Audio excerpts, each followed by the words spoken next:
Assalamualaikum warahmatullahi wabarakatuh. Innal hamdalillah nahmaduhu wa nasta'inuhu wa nastaghfiruh wa na'udzu billahi min shururi anfusina wa min sayyiati a'malina.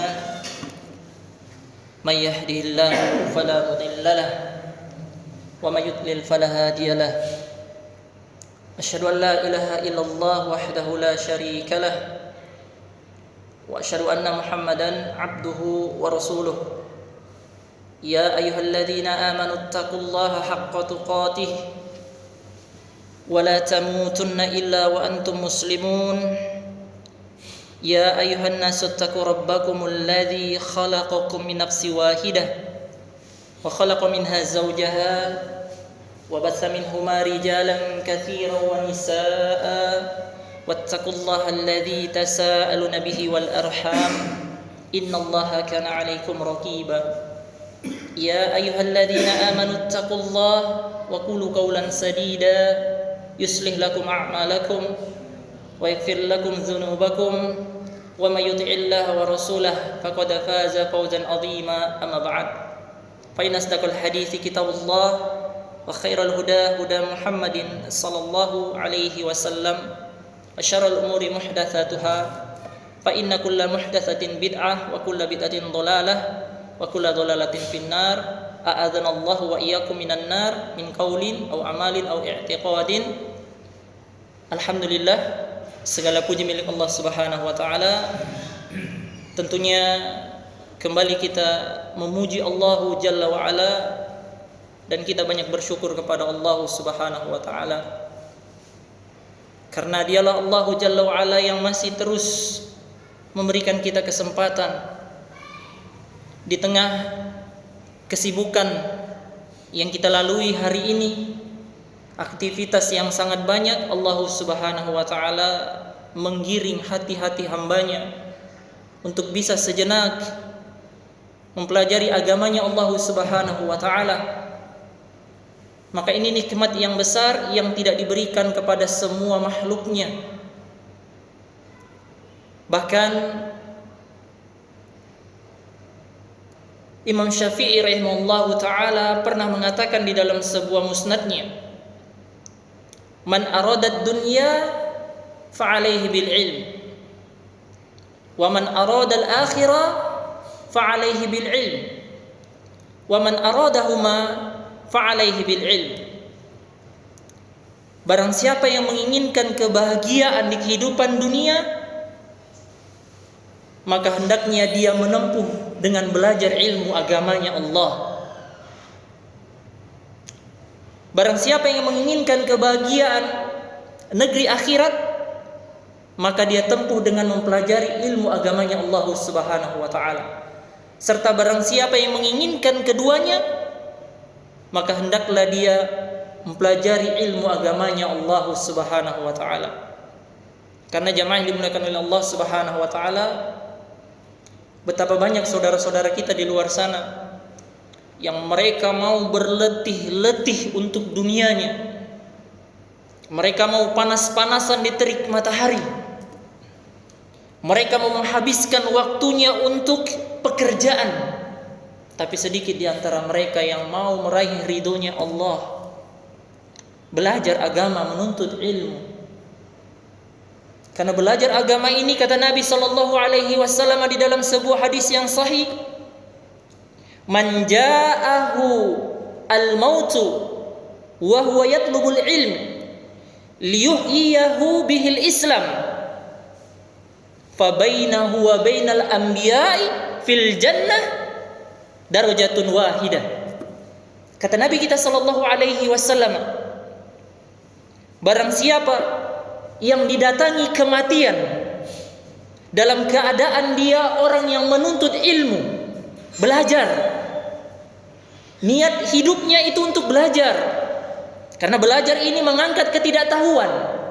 Orang belajar itu, Bapak dan Ibu yang dimuliakan oleh Allah Subhanahu wa taala, tujuannya mengangkat ketidaktahuan, mengangkat kejahilan yang ada pada diri kita. Liyuhyiyahu bil Islam, Tujuannya lebih mulia lagi, untuk menghidupkan Islam. Dengan belajar dia untuk menghidupkan Islam. Menghidupkan Islam itu Pak, bukan hanya seseorang harus jadi ustaz, harus berbicara di depan mimbar, enggak. Menghidupkan Islam itu ketika tahu ini amalan sunnah, ini yang dilakukan Nabi SAW, dia amalkan di rumahnya, dia ajarkan kepada istrinya, dia sebarkan di lingkungannya. Ini menghidupkan Islam. Karena kalau orang tidak menempuh sunnah, dia akan menempuh perjalanan yang lain, dia akan menempuh amalan-amalan yang baru.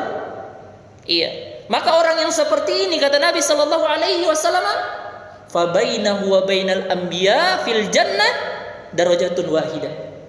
Antara dirinya dan antara para nabi kelak di surga itu cuman beda 1 derajat.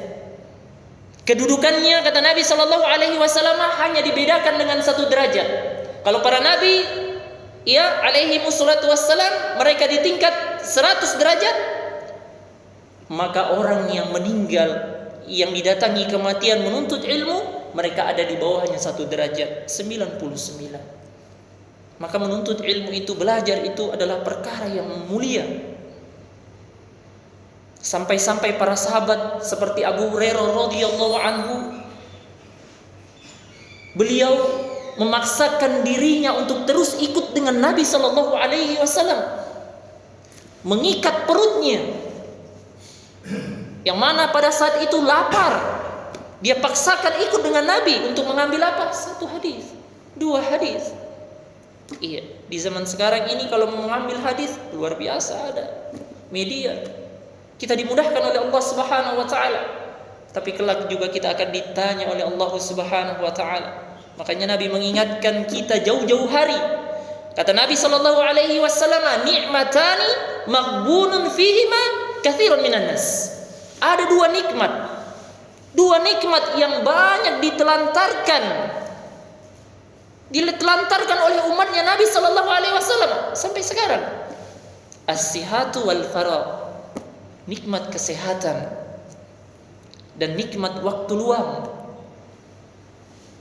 Lihat orang-orang yang berada di rumah sakit jamaah, mereka menginginkan seperti kita bisa datang ke masjid, duduk sejenak mendengarkan ceramah. Mereka menangis meminta kepada Allah kesembuhan. Adapun orang-orang yang sehat di zaman sekarang, mereka hanya memikirkan bagaimana memperbanyak harta, bagaimana mempertinggi jabatan, bagaimana dimuliakan manusia. Tidak pernah sedikit pun berpikir bagaimana keadaan saya di akhir kehidupan.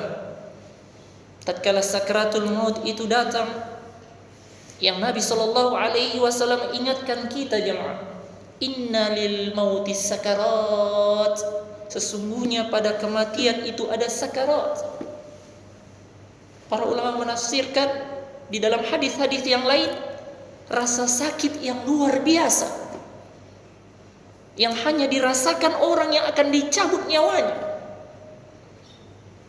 Sebagian hadis disebutkan bagaikan dimasukkan jeruji-jeruji yang punya jeruji yang tajam dimasukkan ke dalam kerongkongan, kemudian diputar lalu ditarik. Seakan-akan tatkala nyawa itu berpisah dengan jasadnya adalah perkara yang sangat berat. Tapi hanya sedikit di antara manusia yang memikirkan keadaan akhir kehidupannya. Kemudian yang kedua, kata Nabi SAW, yang dilalaikan adalah al-faragh, waktu luang. Hampir semua kita jamaah di tengah kesibukan yang sangat banyak, hari ini, kemarin, pekan yang lalu, kita pasti diberikan waktu luang oleh Allah. Kita pasti diberikan waktu senggang oleh Allah Subhanahu wa taala. Maka ini nikmat waktu luang banyak ditelantarkan manusia. Di zaman sekarang yang mereka sibukkan adalah media sosial. Ya. Naam, memakai jarinya, mengangkat terus sampai tengah malam. Jarang mendengarkan ceramah, mengambil faidah dan sebagainya. Tayyib, barakallahu fikum. Allah Subhanahu wa taala berikan nikmat kita berkumpul. Insyaallah taala kita lanjutkan pembacaan kita di dalam kitab Qawaidul Arba', yang mana kita masih melanjutkan judul pembahasan kita adalah 4 kunci memahami tauhid yang benar. Yang mana asal dari penulisan ini adalah dari Syekh Muhammad At-Tamimi rahimahullahu taala. Kemudian disyarah kembali oleh Syekh Shalih Al-Fauzan hafizahullah ta'ala.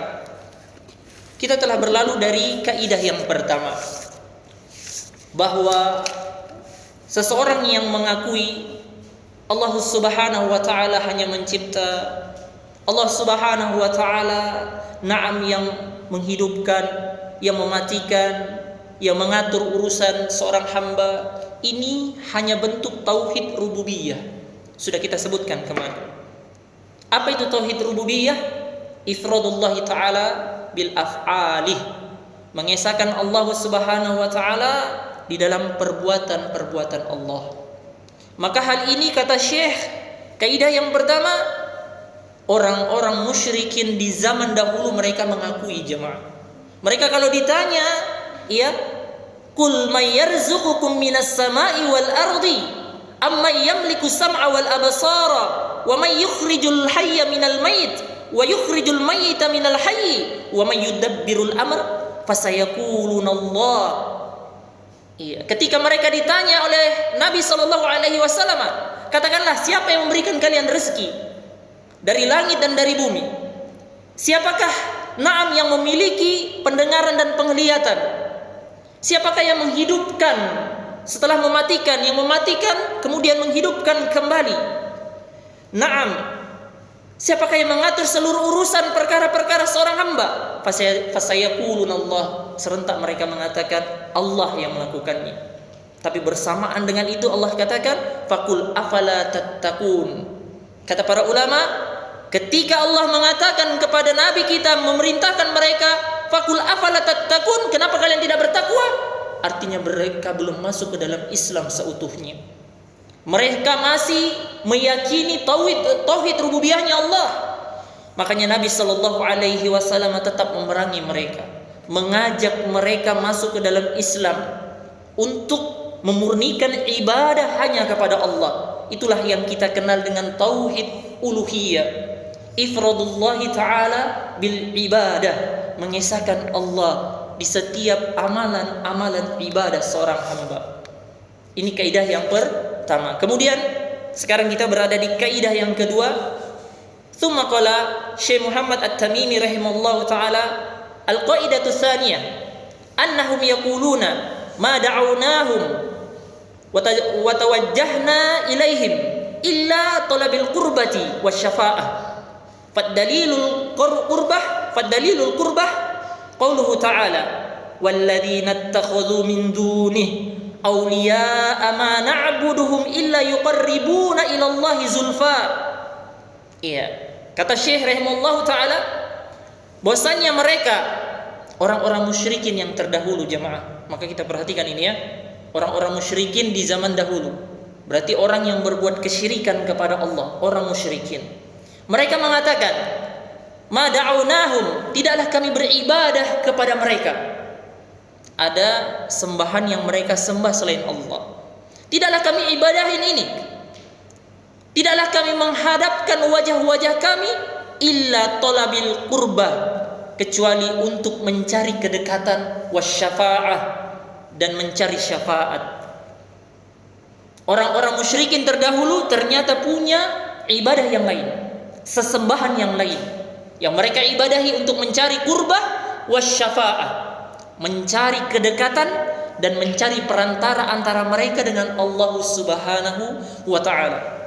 Maka dengan hal tersebut, kata Syekh rahimahullah ta'ala membawakan firman Allah, walladzina ittakhadhu min dunihi awliya'a, dan orang-orang yang mengambil ibadah-ibadah selain Allah sebagai penolong-penolong mereka. Mereka mengatakan, ma na'buduhum illa yuqarribuna ila Allahi zulfa. Tidaklah kami beribadah dengan mereka ini. Tidaklah kami beribadah dengan kuburan.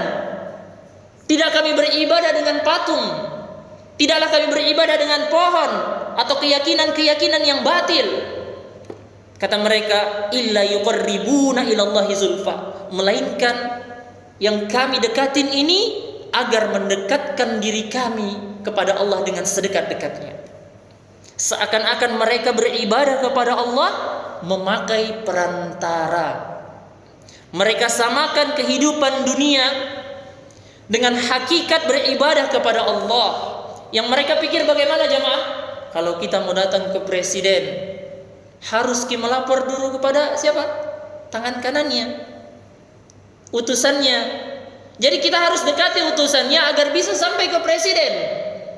Mereka pakai perantara agar bisa dekat dengan Allah Subhanahu wa taala. Innallaha yahkumu bainahum fima hum fihi yakhtalifun.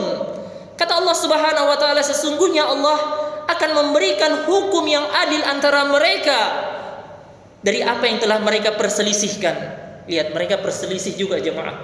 Karena ada keyakinannya yang dengan meminta dikubur, ada keyakinannya yang beribadah kepada matahari, ada keyakinannya yang beribadah kepada malaikat. Mereka berselisih dalam ibadah, beda-beda keyakinannya. Iya, adat sini dia punya keyakinan ini, adat di sana dia punya keyakinan. Hakikatnya kata Allah Subhanahu wa taala, Allah akan memberikan keadilan kelak di antara mereka dari apa yang mereka selisihkan. Yang mana yang benar? Innallaha la yahdi man huwa kadzibun kuffar. Sesungguhnya Allah Subhanahu wa taala tidak akan memberikan petunjuk kepada orang-orang yang dusta lagi kafir, ingkar kepada Allah Subhanahu wa taala. Kemudian kata Syekh Shalih Al-Fauzan hafizallahu taala, annal musyrikina alladzina sammahumullahu musyrikin wa hakama alaihim bil khuludina finnar. Bahwasanya orang-orang musyrik yang Allah Subhanahu wa taala telah menamakan mereka musyrik. Iya. Allah Subhanahu wa taala telah menghukumi mereka kekal di dalam neraka. Kalau mereka meninggal tidak bertobat, tidak masuk ke dalam Islam, tidak mentauhidkan Allah. Kemarin sudah kita sebutkan bahwasanya Allah Subhanahu wa taala masih punya kehendak ketika dia tidak berbuat kesyirikan. Innallaha la yaghfiru ay yushraka bihi wa yaghfiru ma duna dzalika liman yasha. Sesungguhnya Allah tidak akan mengampuni dosa kesyirikan ketika dia meninggal di atas kesyirikannya. Ya, makanya keliru ya kalau ada yang bilang sekarang, oh jangan kalian bilang orang-orang Nasara Yahudi kalau meninggal masuk neraka. Tidak boleh kalian bilang mereka kekal di neraka. Karena ini antara kita dengan Tuhan saja. Syubhat. Dia lempar kebimbangan di dalam hati manusia. Iya. Tuhan boleh berbeda, dia bilang. Tapi tujuan kita sama, kebaikan. Kebaikan yang mana kira-kira jemaah? Kalau mereka mengingkari Allah dan Rasulnya. Kebaikan yang mana? Kalau mereka tidak menerima apa yang dibawa oleh risalah Nabi sallallahu alaihi wasallam, tidak ada kebaikan. Bahkan Allah katakan khalidina finnar, mereka itu kekal di dalam neraka. Ya, jadi kalau ada yang mengatakan begitu, bantah dengan surat Al-Bayyinah. Allah katakan mereka kekal di dalam neraka. Kemudian kata Syekh rahimahullah taala, lam yusyriku fi rububiyyati wa innama asyraku fi uluhiyyati. Mereka itu orang-orang musyrik terdahulu tidaklah berbuat kesyirikan kepada Allah pada rububiyahnya Allah, tidak berbuat kesyirikan pada perbuatannya Allah, tapi mereka berbuat syirik dalam hak-hak dalam ibadah kepada Allah. Fahum yaquluna inna alihatahum takhluqu wa tarzuqu Allah. Mereka tidak pernah mengatakan, na'am, ibadah-ibadah ini, Tuhan-Tuhan yang mereka dekatin ini, kuburan-kuburan yang mereka mintain ini, mereka mencipta, memberi rezeki bersama Allah. Mereka tidak pernah katakan. Dan jawaban ini sama persis ketika kita tanyakan kepada orang-orang yang beribadah di kubur, minta di kubur, salat di kubur dan sebagainya di kuburan. Ketika kita tanya kepada mereka, mereka katakan, kami tidak beribadah ini, kami tidak menyembah ini mayit, tidak. Kami hanya meminta kurba, kedekatan, syafa'ah, perantara. Bahkan mereka mengatakan, ini orang yang dalam kubur ini wali, ini orang soleh, ini habib, ini kiai, Andre Guruta dan seterusnya. Dia katakan ini orang yang mulia, sementara kami ini pendosa. Padahal konsekuensi dari ucapan mereka seakan-akan Allah Subhanahu wa taala tidak mampu mengijabah doa mereka langsung. Kemana firman Allah ketika Allah mengatakan, "Ya, ud'uni astajib lakum." Berdoalah kepadaku, aku akan kabulkan permintaan kalian. Sementara mereka meminta kepada kubur agar Allah Subhanahu wa taala memudahkan urusannya, agar mereka bisa dilancarkan pekerjaannya, bisa menikah dengan ini dan itu. Ini adalah kesyirikan. Maka kata Syekh, mereka ini mengatakan orang-orang terdahulu, yang kami perbuat ini tidak kami yakini bahwa dia mencipta, dia memberi rezeki bersama Allah. Enggak. Bahkan kami tidak meyakini mereka memberikan manfaat dan mudarat. Bahkan kami tidak meyakini mereka mengatur urusan bersama Allah. Innamattakhaduhum syufa'an. Tiada lain kami mengambil mereka sebagai pemberi syafaat, perantara, kata mereka. Iya, perantara. Sering ini kita dengar jamaah. Iya. Kalau ada orang mau melakukan sesuatu, katanya di sana kalau kau mau lancar pergi ke sana. Iya, bawa kok ini itu. Kemudian letakkan, minta hajatmu. Seakan-akan dia meminta kepada orang tersebut dan orang tersebut menyampaikan kepada Allah biar dimudahkan. Ini kesyirikan di sisi Allah Subhanahu wa taala. Allah Subhanahu wa taala mengatakan, "Innal masajida lillahi fala tad'u ma'allahi ahada." Sesungguhnya masjid ini milik Allah. Iya, masjid itu tempat ibadah, tempat kita salat, tempat kita baca Al-Qur'an, tempat segala kebaikan. Innal masajida lillah. Sesungguhnya masjid ini milik Allah. Fala tad'u ma'allahi ahada. Allah katakan, "Fala tad'u." Jangan kalian beribadah bersama Allah dengan selain Allah Subhanahu wa taala. Iya, doa itu ibadah jamaah. Kalau kita berdoa biasanya kita ngapain? Kita minta kebutuhan, ya Allah, baikkanlah anakku ini, jadikan lihat dia anak yang soleh. Ketika dia mau tes PNS, dia tes masuk ke perguruan tinggi negeri, luluskanlah dia. Kita minta. Ini doa. Sementara doa ini dia palingkan kepada selain Allah, seakan-akan tempat itu bisa memberikan manfaat kepada dirinya. Maka kata Syekh rahimahullah ta'ala, mereka tidak mengakui itu diibadahi, tapi mereka katakan ini adalah perantara kami. Iya, sebagaimana di firman Allah yang lain di surat Yunus ayat ke-18, Allah katakan, "Wa ya'buduna min dunillahi ma la yadurruhum wa la yanfa'uhum wa yaquluna haula'i syufa'auna indallah." Iya. Dan mereka beribadah dengan selain Allah, ma la yadurruhum, apa-apa yang tidak memberikan manfaat, tidak memberikan mudarat kepada mereka, wa la yanfa'uhum, tidak memberikan manfaat kepada mereka. Akan tetapi mereka katakan, wa yaquluna haula'i syufa'auna indallah. Iya, ini adalah perantara kami di sisi Allah. Ini yang mendekatkan kami. Ya, makanya kata Syekh Shalih Al-Fauzan, wahum mu'tarifuna bihada. Hakikatnya mereka mengetahui hal ini. Ya, tidak memberi manfaat, tidak memberi mudarat. Mereka tahu, innahum la yanfa'una wa la yadurruna. Mereka tahu ini tidak memberi mudarat, tidak memberi manfaat. Iya, alasan mereka adalah pemberi syafaat. Apa itu pemberi syafaat? Kata Syekh Shalih Al-Fauzan, wusta'un indallahi fi qada'i hawaijihim, perantara di sisi Allah dalam memenuhi kebutuhan-kebutuhan mereka. Ini tadi yang kita sampaikan. Kita punya kebutuhan jemaah. Iya, harusnya kebutuhan itu kita minta kepada Allah langsung. Enggak usah pakai perantara, enggak usah pakai katanya begini, katanya begitu, enggak. Bahkan yang lebih parahnya mereka yasbahuna lahum, sampai mereka menyembelih di sisi tempat ibadahnya, kuburan-kuburan mereka atau tempat yang mereka yakini. Wa yanzuruna lahum, mereka bernazar dengan tempat-tempat tersebut, makhluk-makhluk tersebut, la li annahum yakhlaquna aw yarzuquna aw yanfa'una aw yadurruna fi i'tiqadihim, tapi mereka tidak meyakini ini memberi manfaat, ini memberi mudarat, ini memberikan rezeki. Ini mereka tidak yakini. Mereka yakin apa? Ini penyambung kepada Allah. Dan ini yang terjadi jemaah. Apalagi kalau di daerah Indonesia Barat, daerah Jawa, kita yakinin itu bukan hanya kuburan yang mereka yakini, bahkan sapi, kerbau bisa mereka yakini adalah sesuatu yang memberikan manfaat atau mudarat kepada mereka. La haula wala quwata illa billah. Sebagaimana Syekh katakan kemarin ya, kesyirikan itu apa? Menutup akal.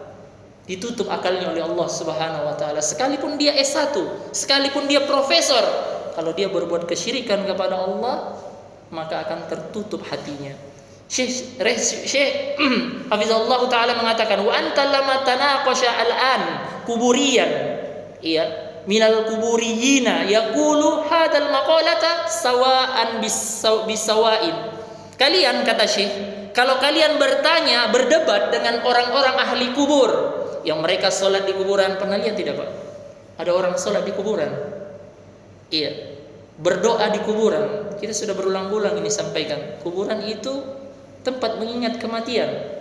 Tidak dilarang seseorang itu pergi ke kuburan. Bahkan Nabi anjurkan, zurul kubur fa inna tudzakkirul maut. Datangi kuburan, kata Nabi sallallahu alaihi wasallam, karena sesungguhnya kuburan itu pengingat kematian. Kita akan di sana. Lalu datang ke sana untuk minta. Di mana akal-akalnya?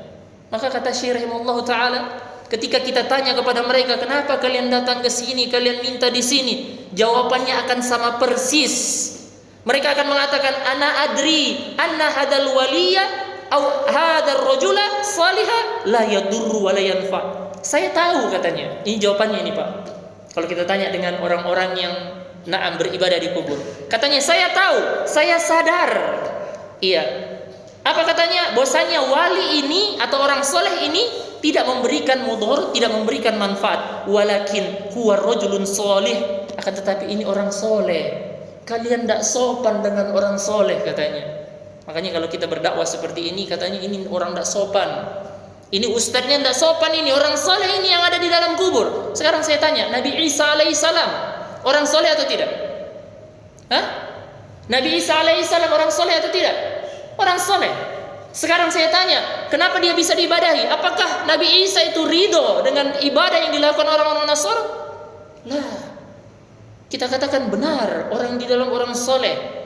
Tapi ketika kita beribadah dengan orang soleh itu, belum tentu orang yang di dalam itu ridho dengan perbuatanmu. Kalau dia yang menginginkan ibadah itu, berarti dia pun telah berbuat kesyirikan yang ada di dalam kubur.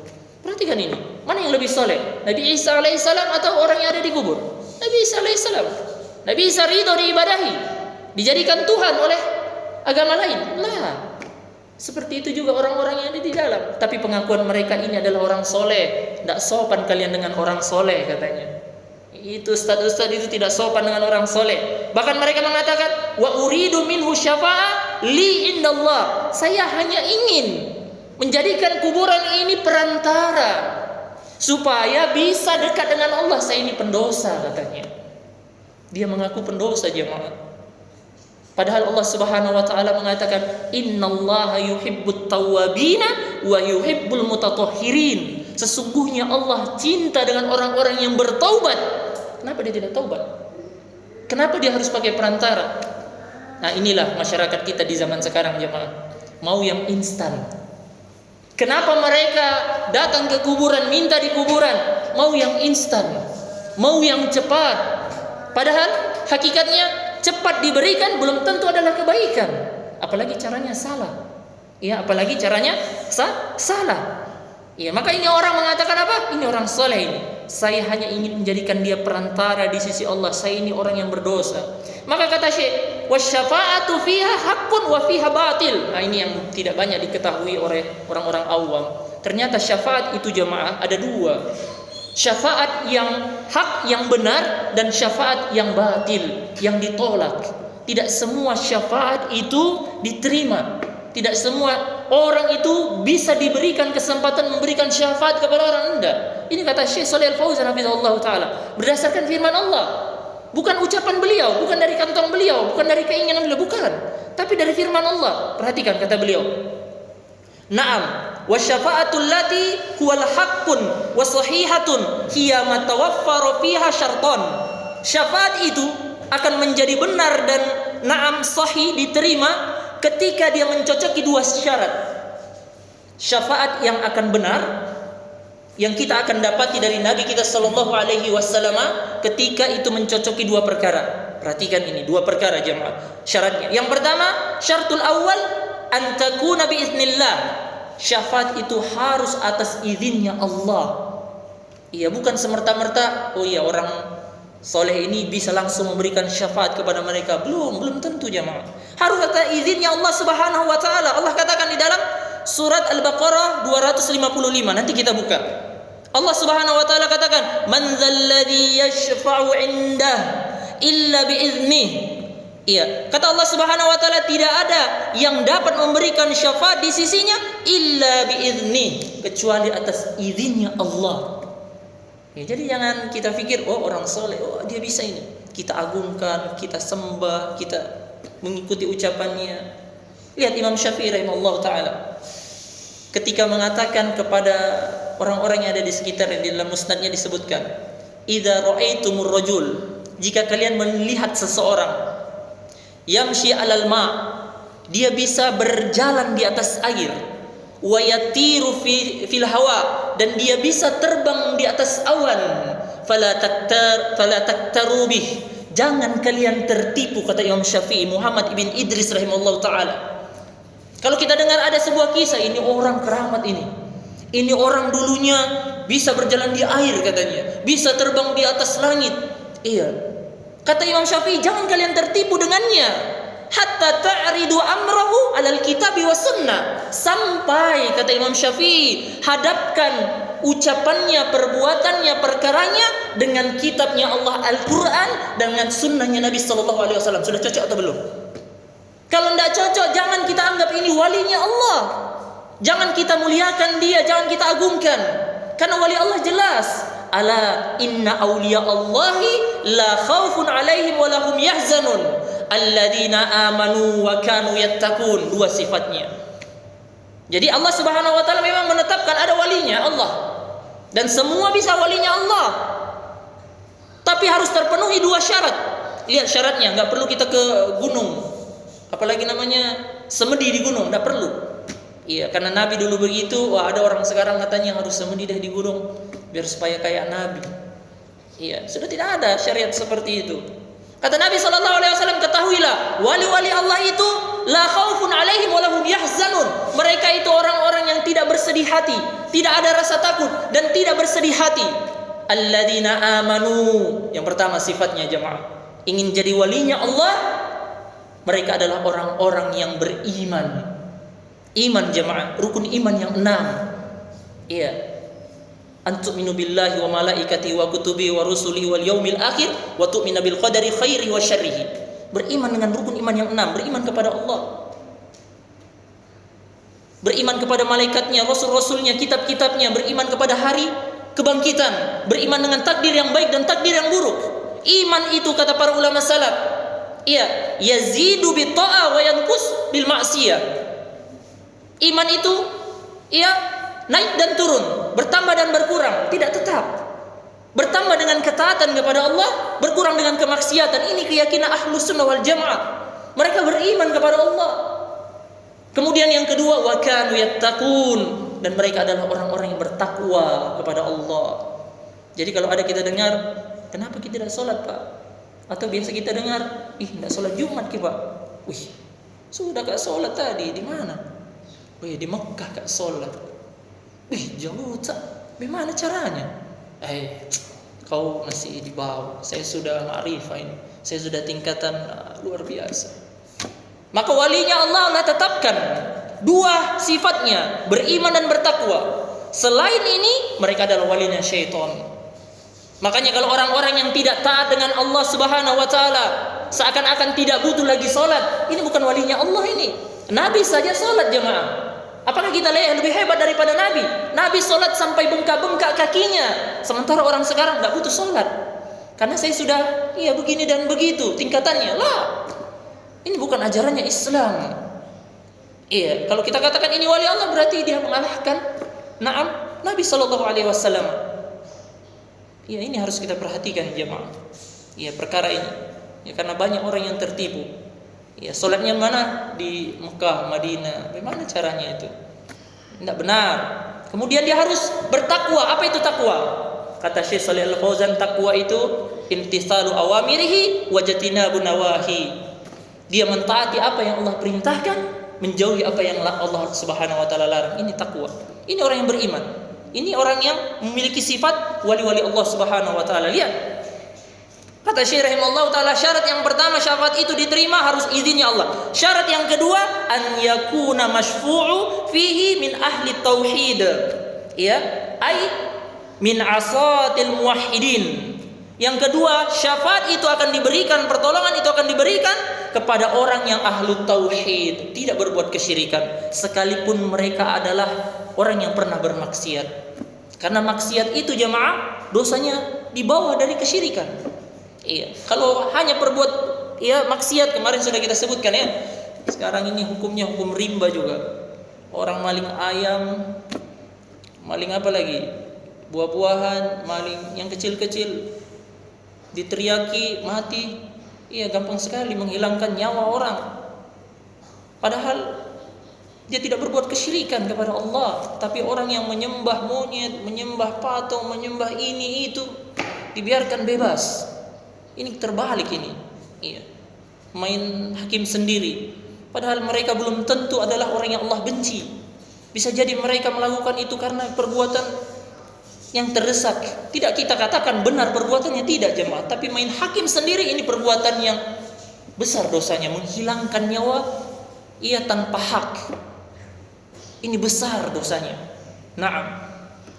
Nasallallahu salam wal afiyah. Maka kata Syekh dua syaratnya. Ketika ingin diberikan syafaat, dua syaratnya. Kemudian kata Syekh, fa in ikhtalla syartun minasyartain fasyafa'atu batilatun. Maka jika dua syarat ini tidak terpenuhi, maka syafaat itu adalah syafaat yang batil. Misalnya dia adalah orang soleh, kita anggap dia orang soleh, tapi ternyata ada perbuatan syirik di dalamnya, maka ini ditolak jemaah. Jadi kalau kita berikan perumpamaan, ada orang sholat jemaah, dia sholat, dia puasa, dia zakat, tapi bersama dengan itu dia berbuat kesyirikan kepada Allah, diterima tidak puasa, sholat, zakatnya? Jemaah, kira-kira tidak diterima. Selama dia belum bertobat kepada Allah, dia tidak dianggap. Makanya para ulama memasukkan syarat diterimanya amalan itu sebagian dengan 3 syarat. Kalaupun 2 diikutkan perkara yang tauhid. Apa syarat yang pertama? Al-ikhlas. Dia ikhlas kepada Allah. Ikhlas itu terbagi menjadi 2. Ikhlas dalam amalannya dan ikhlas dari seluruh ibadah yang dia lakukan. Itu dijadikan 2 kalau dipisah. Yang kedua, yang ketiga, mutaba'ah li Rasulillah sallallahu alaihi wasallam. Dia mencontoh nabinya sallallahu alaihi wasallam. Kalau tidak seperti itu, amalannya ditolak oleh Allah Subhanahu wa taala.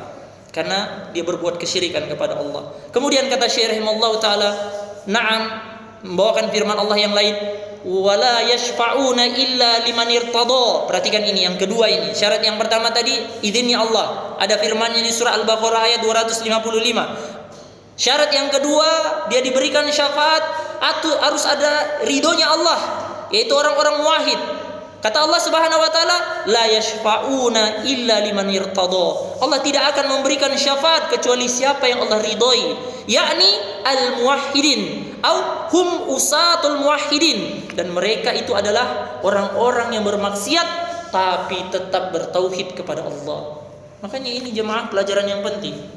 Lihat bagaimana Nabi sallallahu alaihi wasallam nanti di kaidah yang ketiga disebutkan, diturunkan di tengah-tengah ada orang yang beribadah kepada malaikat, ada orang yang beribadah kepada matahari, ada yang beribadah kepada kuburan, ada kepada Lata, Uzza dan selainnya.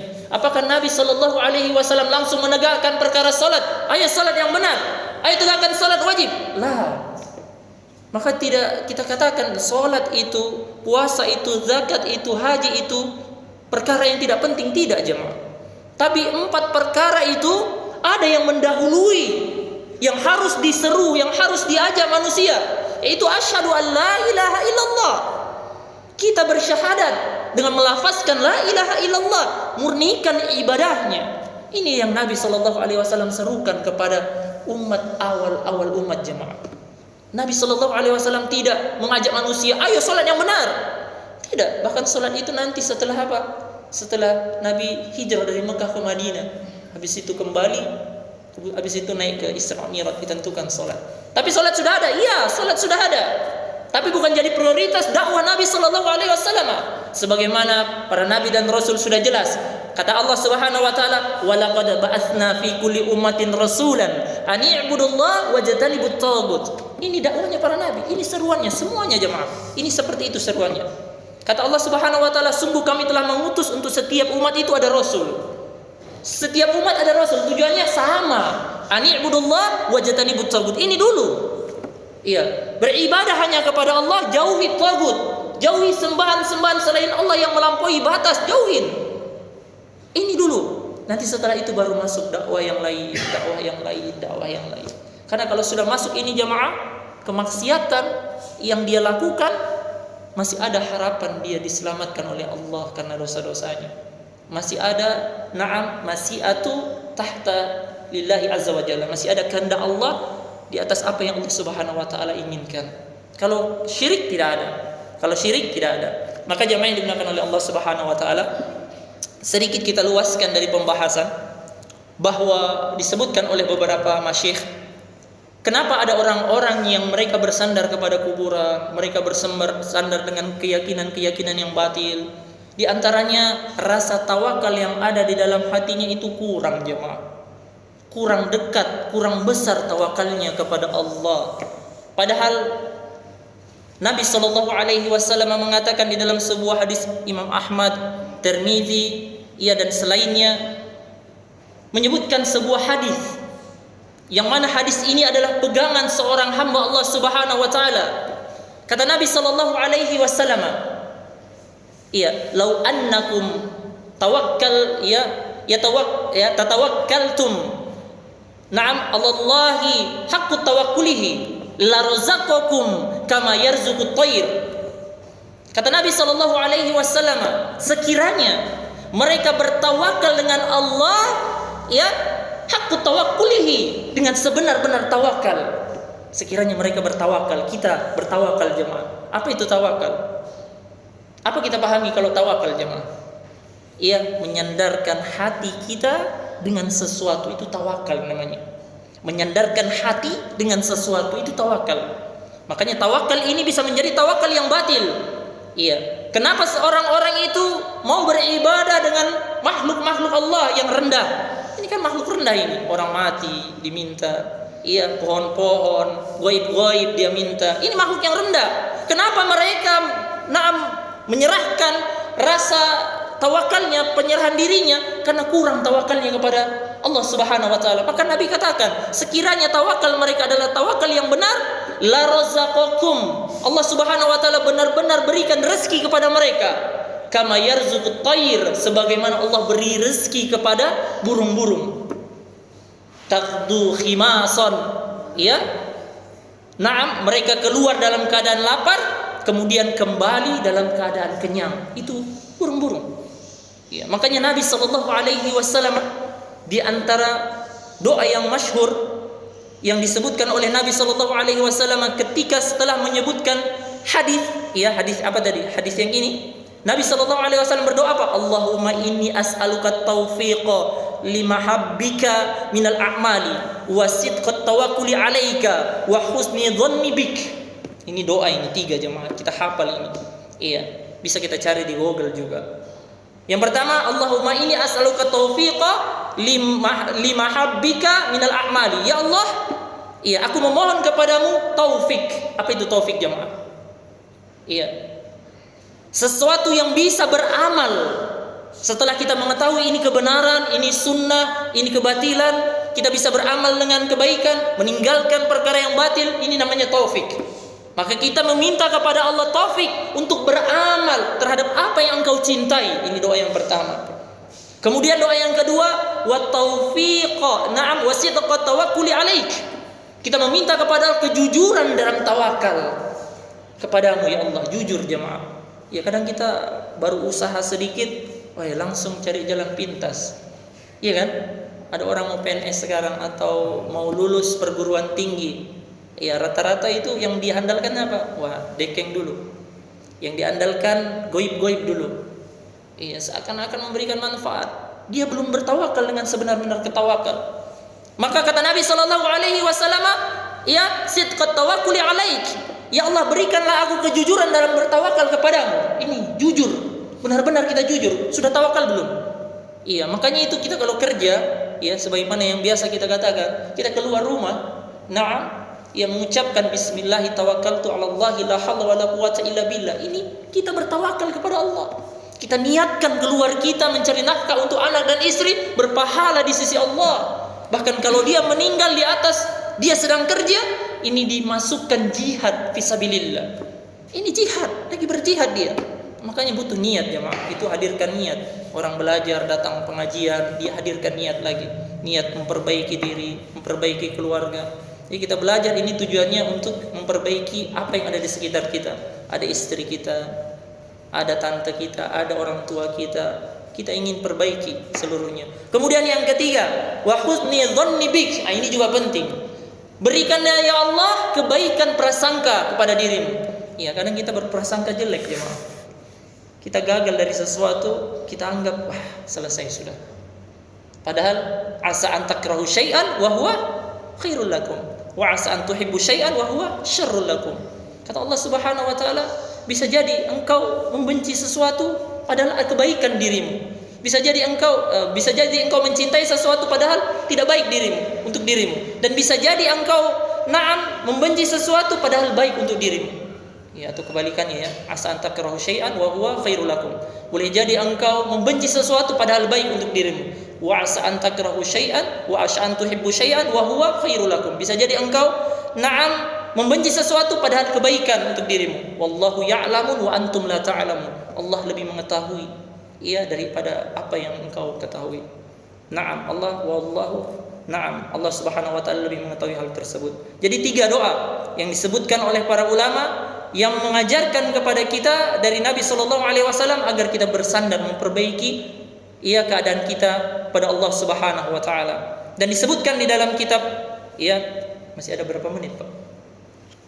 Masih ada 5 menit kayaknya ya. Sekitar 5 menit ya. Kita tutup sedikit. Disebutkan oleh Ibnu Qudamah di dalam kitab Minhajul Qasidin beliau mengatakan tentang tawakal. Wa tawakkulu yanbani ala tauhid. Tawakal itu selalu dibangun di atas tauhid. Wa tauhidu tabaqatun, dan tauhid itu bertingkat-tingkat jenjangnya jemaah. Orang yang bertawakal kepada Allah dengan tauhidnya berjenjang-jenjang. Perhatikan yang pertama kata Syekh. Wa minha ay yusaddiqal qalbu bil wahdaniyah. Orang yang pertama, jenjang yang paling bawah yang pertama kata Syekh. Di antaranya adalah seseorang yang membenarkan dengan hatinya keesaan Allah Subhanahu wa taala. Yang biasa dia ungkapkan dengan katakan hanya lafaz saja yang dia ucapkan, la ilaha illallah wahdahu la syarikalah, lahul mulku wa lahul hamdu wa huwa ala kulli syai'in qadir. Dia mengatakan tidak ada sesembahan yang paling berhak diibadahi kecuali Allah Subhanahu wa taala semata, tidak ada sekutu, tidak ada tandingan. Kerajaan-kerajaan itu milik Allah, seluruh kebaikan itu milik Allah. Wa huwa ala kulli syai'in qadir, dan Allah Subhanahu wa taala Maha mampu atas segala sesuatu. Hanya saja kata Syekh rahimahullahu taala, fa yusaddiqu bi hadzal lafz. Orang ini hanya melafazkan lakin min ghairi ma'rifatid dalil. Akan tetapi dia tidak mengetahui hakikat dari dalil yang dia sebutkan tersebut. Ini tingkatan yang pertama. Ibaratnya disebutkan oleh para ulama, misalnya dia melihat sesuatu jemaah kesusahan. Dia mengatakan apa? Insyaallah nanti Allah Subhanahu wa taala tolong. Hanya ucapan. Tapi ternyata ada tingkatan yang kedua disebutkan oleh Ibnu Qudamah rahimahullahu taala di dalam kitabnya. Ats-tsaniyah, yang kedua, tingkatan tauhid dengan tawakal. Beliau mengatakan ayyarul asya'a mukhtalifah. Masuk di sedikit. Iya. Dia melihat berbagai macam perkara yang berbeda-beda. Kemudian fayaraha sadirah anil wahid, dan dia yakini seluruh perkara yang berbeda itu sumbernya hanya dari Allah Subhanahu wa taala. Seakan-akan apa ini jamaah yang kedua? Dia mengetahui pengaturan semua itu adalah Allah Subhanahu wa taala yang mengatur. Ini tingkatan seseorang mulai memahami bahwa semua kejadian memiliki sebab. Obat itu jamaah adalah penyembuh. Tapi yang menyembuhkan siapa? Allah Subhanahu wa taala. Makanan itu adalah sesuatu yang membuat kenyang, tapi yang mengenyangkan diri seorang hamba adalah Allah. Sama seperti kita keluar mencari rezeki, itu adalah sebab mendapatkan uang, tapi yang memberikan rezeki adalah Allah Subhanahu wa taala. Bahkan ustaz, guru yang menyampaikan ini untuk mendapatkan ilmu, tapi yang memberi pemahaman itu Allah Subhanahu wa taala. Ini tingkatan yang kedua. Tingkatan yang ketiga yang lebih hebat lagi. Kata Syekh, ayyarul insanu idzan kasyafa an basiratihi alla fa'ila siwallahi. Tingkatan yang ketiga, seseorang melihat dengan hatinya, dengan batinnya, bahwa semua yang terjadi hakikinya, sebab-sebab itu Allah yang menciptakannya. Kalau yang kedua tadi dia tahu tempuh sebab bersandar dengan Allah. Kalau yang ketiga dia mengetahui sebab ini yang memberikannya Allah Subhanahu wa taala. Seakan-akan tingkatan ketiga ini hatinya benar-benar bergantung kepada Allah, kata Syekh. Ini tingkatan yang lebih tinggi, seseorang memahami bahwa Allah lah yang menciptakan semua sebab, mengatur semua akibat. Karena itu hatinya tidak bergantung kepada makhluk. Dia tetap menggunakan sebab, tetapi hatinya berkata sebab ini hanyalah sarana, yang menentukan hasilnya adalah Allah Subhanahu wa taala. Wallahu taala a'lam. Barakallahu fikum. Insyaallah taala nanti kita akan lanjutkan tentang perkara syafaat, karena sedikit lagi perkara syafaat, kemudian kita masuk di kaidah yang ketiga.